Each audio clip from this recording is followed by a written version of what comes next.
Assalamualaikum warahmatullahi wabarakatuh. Perkenalkan, kami dari kelompok 8 yang terdiri dari 3 anggota. Yang pertama ada Bibi Deli Azmiul Utami, NIM 2019-12057. Yang kedua ada Wahyu Apriliani, NIM 2019-12062. Yang ketiga ada Rizky Putri Amalia, NIM 2019-12063.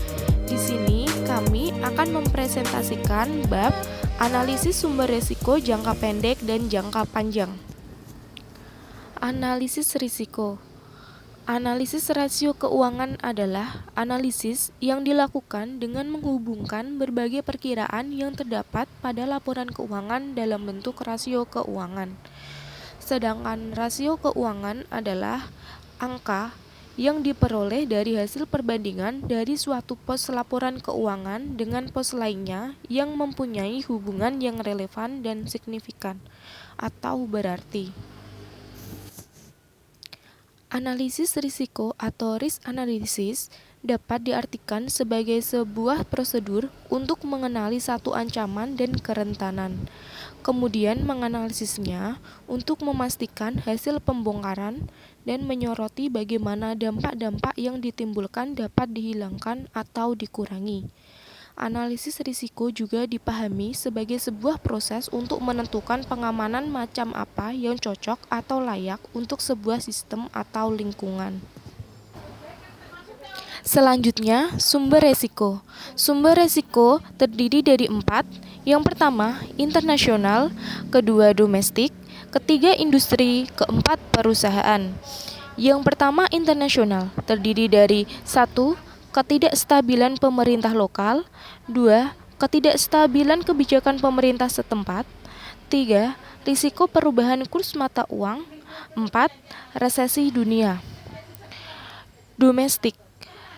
Yang pertama, resesi, kedua, inflasi atau deflasi, ketiga, perubahan tingkat bunga, keempat, perubahan demografis, kelima, perubahan kebijakan dalam negeri, keenam, perubahan politik dalam negeri.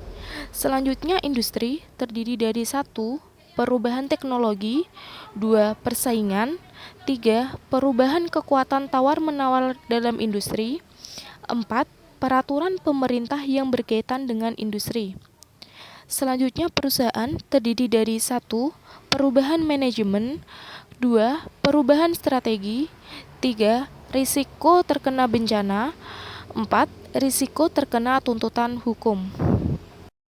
Berikut ini kegiatan perusahaan dan aliran kas yang dihasilkan atau dibutuhkan, yaitu pertama, kegiatan perusahaan berupa operasi. Kemampuan perusahaan menghasilkan kas berasal dari profitabilitas perusahaan. Kebutuhan yang menggunakan kas, yaitu kebutuhan modal kerja. Analisis yang digunakan, likuiditas jangka pendek. Kedua, investasi. Kemampuan perusahaan menghasilkan kas berasal dari perusahaan. Kebutuhan yang menggunakan kas, yaitu kebutuhan investasi pada aktiva baru. Analisis yang digunakan adalah likuiditas jangka panjang. Yang ketiga, pendanaan. Kemampuan perusahaan menghasilkan kas berasal dari kapasitas meminjam. Kebutuhan yang menggunakan kas yaitu membayar hutang dengan bunga dan kewajiban lainnya. Analisis yang digunakan adalah likuiditas jangka panjang. Analisis risiko dibagi menjadi 2 bagian. Yang pertama, analisis risiko jangka pendek, yaitu memfokuskan pada kemampuan perusahaan memenuhi kewajiban jangka pendeknya, kurang dari 1 tahun. Yang kedua, analisis risiko jangka panjang, yaitu memfokuskan pada kemampuan perusahaan untuk memenuhi kewajiban jangka panjangnya, atau lebih dari 1 tahun. Risiko dikelompokkan menjadi 2. Yang pertama, risiko spesifik, yaitu risiko yang dapat dihilangkan dengan Diversifikasi. Berikut ini adalah skema analisis risiko atas likuiditas jangka pendek sebagaimana tergambarkan dalam tabel di bawah ini. Yang pertama yaitu terdapat rasio lancar dan yang kedua yaitu rasio quick, di mana rasio lancar dan rasio quick ini atas kemampuannya terhadap aktiva lancar dan juga kebutuhan terhadap hutang lancar. Selanjutnya yaitu rasio aliran kas operasional terhadap hutang lancar atas kemampuan aliran kas dari operasi serta kebutuhan atas hutang lancar.